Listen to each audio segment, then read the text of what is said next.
Be me, Steven. Just a regular guy trying to navigate life. A few months back, I found myself in a familiar state of mind, the kind of dull exhaustion that only comes from scrolling through dating apps for too long. It felt like a part-time job where you never get paid, and the interviews are all terrible. Every profile started to blend into a single generic person holding a fish or standing on top of a mountain. I was on the verge of deleting the whole thing, taking a long break, and maybe just adopting a dog instead. It seemed like a much more straightforward path to companionship. But on what I told myself would be my last night of swiping, a profile popped up that broke through the monotony. Annie. The pictures were professional, almost too much so. One was her looking thoughtfully away from the camera in a coffee shop. Another was a candid-looking shot of her laughing at something out of frame. There was one of her at some kind of march or protest, holding a sign.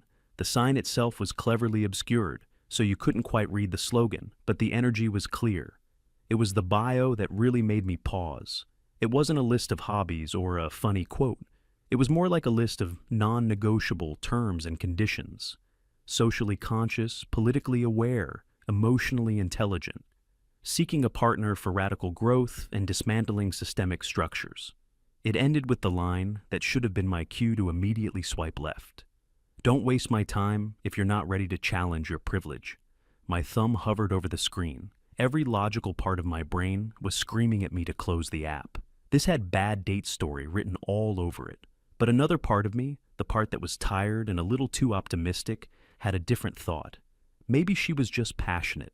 Maybe the online persona was just a shield, and in person, she was actually down to earth. The pictures showed someone who was undeniably attractive, and curiosity got the better of me.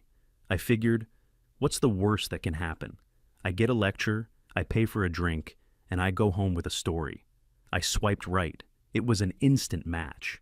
A message from her appeared almost immediately. Hello? Just that. One word. I figured the ball was in my court. I sent a pretty standard opener, mentioning something about the coffee shop in her picture, and asking if she had any recommendations. Her reply took a few hours. It was just a prop for a photo shoot. Oh, okay then. The conversation continued like that for a couple of days. It was like trying to play tennis with someone who wouldn't hit the ball back. I'd ask questions, try to be engaging. She'd give short, declarative answers. There was no curiosity about me whatsoever. I wasn't being asked any questions about my life, my job, my interests. It felt less like a conversation and more like an initial screening. I suggested we meet up for a drink at a pretty cool, laid-back bar I knew. She immediately shut that down. She said she preferred somewhere quieter, a proper restaurant, where we could actually talk without shouting over music. She said a first date should be taken seriously, as it's an investment of her time and energy. A little intense, but I figured I could be flexible. I suggested a nice Italian place, not too fancy, not too casual, good food, quiet atmosphere.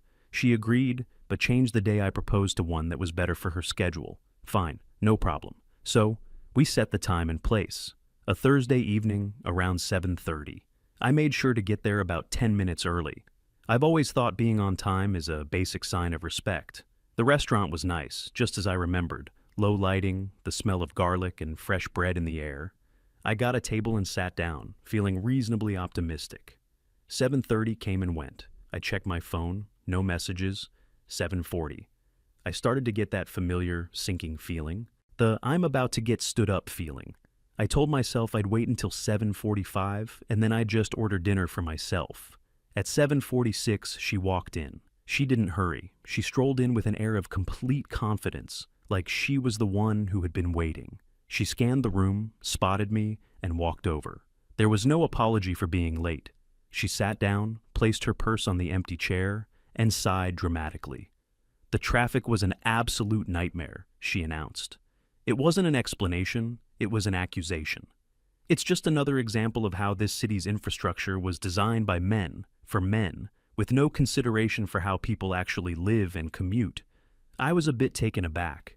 That was her opening line. I tried to keep it light. I said something like, "Well, I'm glad you made it." She just gave me a tight-lipped smile and picked up the menu. The waiter came over, a young guy who looked like he was probably in college. He asked if we wanted to start with some drinks. I ordered a beer. Annie held the menu up like a shield. studying the wine list with intense concentration. You would have thought she was deciphering an ancient text. After a long, silent moment, she looked up at the waiter. She asked him about the specific origin of one of the red wines. The poor kid was a bit flustered. He said he thought it was from California, but he could go check. She let out another sigh, this one laced with condescension. "Never mind," she said, waving a dismissive hand. "Just bring me a glass of the Malbec, and make sure it's at the proper temperature." The waiter nodded and scurried away. She put the menu down and fixed her gaze on me. "So," she began, her tone making it clear that the interview was about to start. "Tell me about yourself. What do you do to fill the empty hours of your day?" What a strange way to phrase that. I told her about some of my hobbies. I mentioned that I go to the gym regularly, that I enjoy hiking on the weekends, and that I sometimes just like to meet up with friends and watch a game. She listened with a look of clinical analysis on her face, nodding slowly. "The gym," she repeated, as if the words themselves had a bad taste. It's interesting how many men gravitate towards activities centered around physical exertion and body modification. She said it wasn't really a hobby, but more of a social performance of masculinity. She explained that it was a way for men to feel in control in a world where their traditional roles are becoming obsolete. I just wanted to say that I go to the gym to stay healthy and clear my head, but I was so blindsided I didn't say anything. She then moved on to my friends. She asked if my friend group was composed mostly of men. I said yeah, for the most part. She nodded again, that same knowing, slightly pitying nod. She told me that was a common problem. She said that all male friend groups create echo chambers of toxic behavior, reinforcing harmful stereotypes, and preventing men from developing any real emotional depth. The waiter returned with our drinks, and I've never been so happy to see a stranger in my life.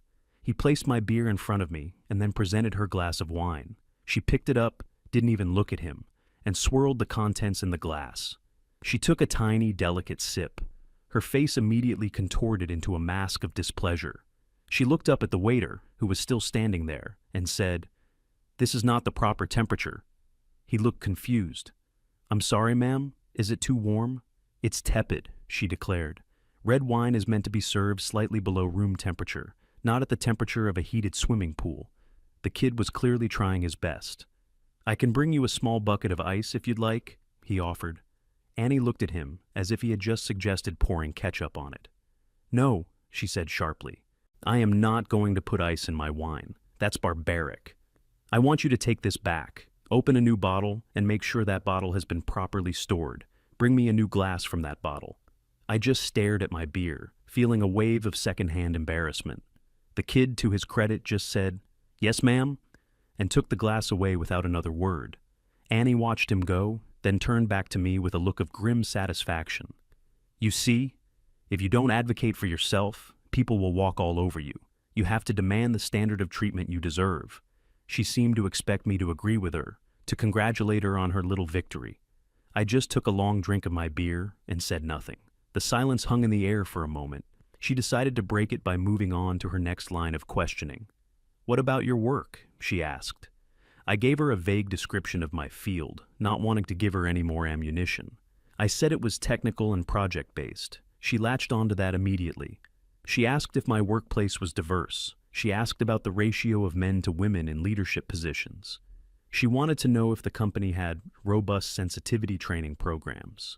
I gave non-committal answers, but it didn't matter. She had already made up her mind. She told me that fields like mine are often the worst offenders when it comes to creating hostile environments for women. She said that the logical, unemotional nature of the work often attracts men who lack social skills and empathy. It was incredible. In the span of 15 minutes, she had diagnosed and condemned my hobbies, my friendships, and my career, all without knowing a single specific detail about any of them. The waiter came back with a new glass of wine. He presented it like it was a holy relic. "A new glass from a fresh bottle, ma'am."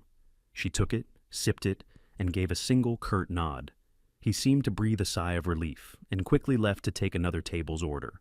"Much better," she said to me, as if the natural order of the universe had been restored. She then seemed to remember that a date is supposed to be a two-way street, at least in theory.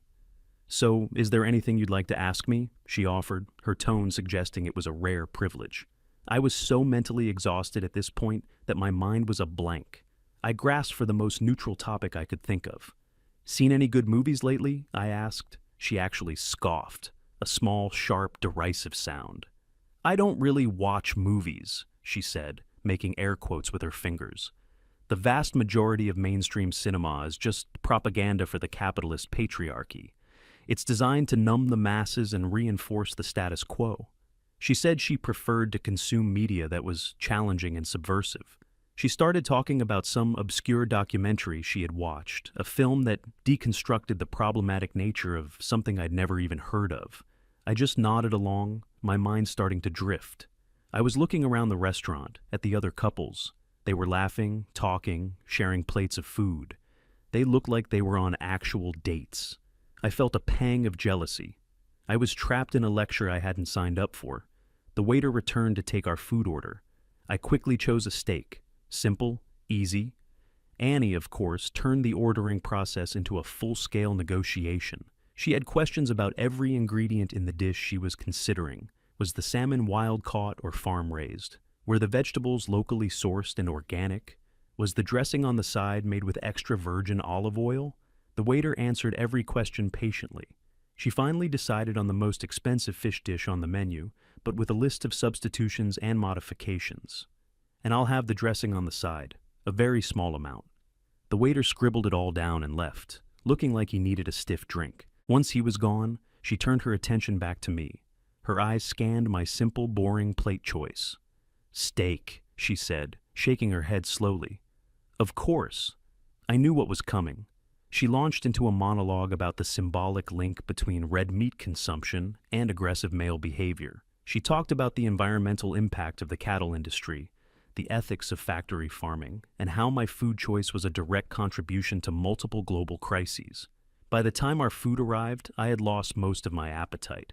The waiter set our plates down. My steak looked delicious, perfectly cooked. Her modified fish dish looked exactly as she had ordered it. I was hoping the arrival of food might signal a ceasefire, a chance to just eat in peace for a few minutes. That hope was short-lived. She looked at my plate, then at her own, and said something that completely baffled me. "It's only fair that you're paying, you know." It wasn't a question. It was a statement of fact. I hadn't even thought about the bill yet. Usually it's something you figure out at the end of the meal. I must have had a confused look on my face, she elaborated. Considering the systemic economic imbalances and the historical wage gap, a man paying for the first date is the bare minimum. It's not chivalry, it's a small act of economic reparations. I just stared at her. She wasn't joking, she was deadly serious. The food sat on our plates, getting cold. The entire evening had been a series of tests, and I had apparently failed all of them. My hobbies were a performance of masculinity. My friends were an echo chamber of toxicity. My job was a pillar of the patriarchy. My food choice was destroying the planet. And now, my financial obligation was to pay for the privilege of being told all of this. It was at that moment that I tried to salvage the evening, one last time. I decided to ignore her comment about the bill and change the subject to something deeply personal, something that couldn't possibly be twisted into a political statement. I was wrong, so wrong. I decided to tell her about my father. I took a deep breath, trying to push past the wall of criticism she had built between us.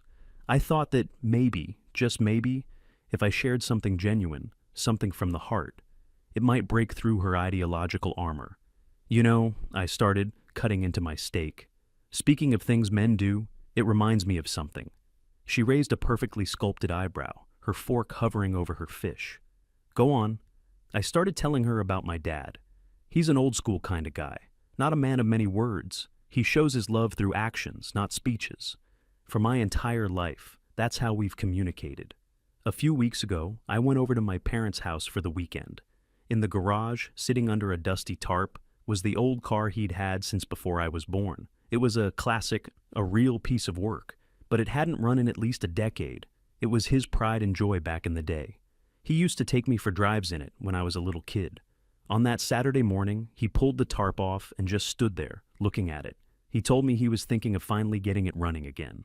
I could see the spark in his eye. So I spent the entire weekend in that garage with him. I don't know a lot about cars, not like he does. But he taught me, patiently. He showed me how to clean the engine parts, how to check the wiring, how how to tell what needed replacing. We didn't talk much about deep emotional stuff. We talked about torque wrenches and spark plugs. We got grease on our hands and clothes. We drank cheap coffee and listened to an old radio playing classic rock. And for the first time in a long time, I felt completely connected to him. It was like the car was a bridge between our two generations. We were just two guys, working on a project together, side by side. It was simple. It was real. I was in the middle of explaining how it felt when he finally turned the key and the engine sputtered back to life after all those years. I was trying to convey the look on his face, that rare, unfiltered smile of pure satisfaction. I was trying to explain that this was more than just fixing a machine. It was about legacy, about a father passing something down to his son, even if it was just a little bit of know-how. I didn't get to finish. Annie put her fork down with a loud clink against the plate. The sound cut right through my story. "I'm going to stop you right there," she said. Her voice was flat, devoid of any warmth or empathy. It was the voice of a surgeon about to make an incision. I stopped, confused. "What you're describing," she began, leaning forward as if to deliver a verdict, "is a textbook example of how patriarchal norms are passed down." I just blinked. "You see," she continued, her condescending tone back in full force, "your story isn't about family bonding. It's about the perpetuation of harmful gender roles." I couldn't believe what I was hearing. The garage is a traditionally male space. The car, a symbol of male freedom and power. The physical labor, a way for men to validate their masculinity without ever having to engage in vulnerable emotional communication. She wasn't just interpreting my story. She was dissecting it, stripping it of all personal meaning and replacing it with her own rigid, cynical framework. "Your father wasn't teaching you how to fix a car," she declared with absolute certainty. "He was teaching you how to be a man in the most restrictive and toxic sense of the word. He was teaching you that a man's worth is tied to his utility, his ability to fix things, rather than his capacity for emotional expression." I was speechless. This wasn't a conversation. It was a violation. She had taken a cherished memory, a rare and beautiful moment with my father, and twisted it into something ugly. She had called it toxic. She had called my father's way of showing love a harmful stereotype. She hadn't heard a story about a son connecting with his dad. She had only heard the evidence she was looking for to confirm her worldview. A worldview in which everything I was, everything I came from, was fundamentally flawed. And that was it. That was the moment something inside me just switched off. It wasn't anger, not at first. It was a profound, chilling clarity. I realized that there was absolutely nothing I could say or do to change her perception. I could argue, I could defend my father, I could try to explain the nuance and the emotion she was missing. But it would be pointless. It would be like arguing with a brick wall, a very articulate, condescending brick wall. Any defense I offered would just be labeled male fragility or defensiveness. I would be proving her point in her eyes. I had walked into this date hoping for a connection, or, at the very least, a pleasant evening. Instead, I had been subjected to a grueling ideological purity test. She wasn't interested in getting to know Stephen, the person. She was interested in diagnosing the problems of man, the category, and I was just the specimen on her examination table. I looked down at my plate. The steak was half-eaten. Her expensive fish was barely touched. The whole scene felt absurd. We were two strangers, sitting in a nice restaurant, surrounded by the warm buzz of other people's happy evenings, and we were a million miles apart. I realized that continuing to sit there would be an act of disrespect to myself. It would be an admission that this was acceptable, that it was okay for someone to tear down my life, my family, and my identity, all for the price of a meal. My earlier frustration melted away and was replaced by a quiet resolve. I wasn't going to fight. I wasn't going to argue. I was just going to leave. I slowly, deliberately placed my knife and fork down on the plate. I didn't slam them. I didn't make a scene. I just put them down. Annie was still talking, blissfully unaware of the shift that had just occurred in me. She was now explaining how my nostalgia for that moment in the garage was a symptom of patriarchal melancholy, a longing for a bygone era of male dominance. I reached into my back pocket and pulled out my wallet. I opened it, took out enough cash to cover my steak, my beer, and a very generous tip for the waiter, who had endured her behavior all night. I didn't want him to be shortchanged because of her. I placed the bills neatly on the table, next to my plate, weighing them down with my water glass. Annie finally trailed off, noticing my movements, her brow furrowed. "What are you doing?" she asked, a note of confusion in her voice. I pushed my chair back from the table. The sound of the legs scraping slightly on the wooden floor seemed incredibly loud in that moment. I stood up. She stared up at me, her mouth slightly open. The condescending smirk was gone, replaced by genuine bewilderment. It was clear she had no idea what was happening. In her world, she was the one in control of the interaction. She was the one who decided when it was over. "Are you going to the restroom?" she asked, as if that was the only logical explanation. I looked down at her, not with anger or spite, but just with a kind of finality. I didn't look her in the eyes. I looked at the spot on the wall just over her shoulder. "No," I said. My voice was calm and even. "I'm leaving." I turned and started walking away from the table. "Wait," she called out, her voice suddenly sharp, a mix of shock and indignation. "What are you talking about? You can't just leave." A few people at the nearby tables turned to look. I didn't stop. I didn't turn around. I just kept walking towards the exit. "We haven't even finished our meal," she yelled, her voice rising in pitch. "The bill! You didn't pay the bill." I heard her chair scrape as she half stood up. I didn't break my stride. I reached the heavy wooden door of the restaurant, pushed it open, and stepped out into the cool night air. The door swung shut behind me, cutting off her voice. The sounds of the restaurant were replaced by the sounds of the city. Traffic, distant sirens, people talking as they walked past. I took a deep breath. It felt like I had been holding it for the entire evening. I felt a profound sense of relief, like a weight had been lifted off my chest. I hadn't won an argument. I hadn't owned her with a clever comeback. I had simply refused to continue playing a game that was rigged against me from the start. I had valued my own peace of mind and self-respect more than I valued the opinion of a complete stranger. I walked down the street for a block, then paused. Out of a morbid sense of curiosity, I glanced back at the restaurant. Through the large front window, I could see our table. I could see Annie. She was standing now, gesturing wildly at the waiter who had approached her. I could see her pointing at my empty chair, then at the bill in his hand.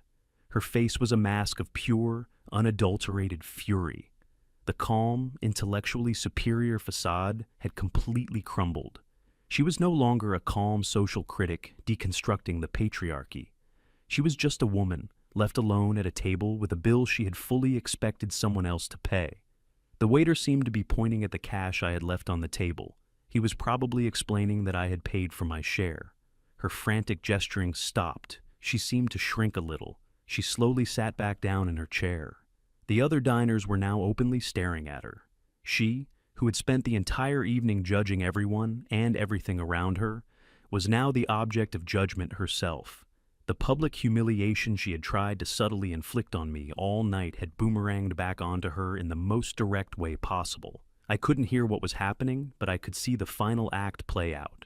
She reached into her expensive purse, pulled out her own wallet, and slapped her credit card down on the table with a defeated finality. I turned away and kept walking. I didn't feel triumphant or vengeful. I just felt free. I had walked into that date feeling tired of the whole dating scene, and I walked out of it with a renewed sense of clarity. I wasn't avoiding commitment. I was avoiding mistreatment. I wasn't afraid of strong women. I was unwilling to tolerate disrespectful people. The problem wasn't that I needed to challenge my privilege. The problem was that she didn't see me as a person at all. I was just a symbol, a representative of a group she despised. I got to the corner, hailed a cab, and went home. Later that night, I opened the dating app one last time. I had one new message. It was from her. It was a long, rambling paragraph filled with insults and accusations. She called me a coward. She called me a fragile child. She accused me of being intimidated by a strong, intelligent woman. She wrote that my behavior was typical and proved every single point she had been making. I read the first few lines, and then I stopped. I didn't feel the need to read the rest. Her words had no power over me anymore. I simply blocked her profile. And then, with a feeling of immense satisfaction, I pressed the button I had been meaning to press for weeks. I deleted my account, and I went to bed and had the best night's sleep I'd had in a long, long time.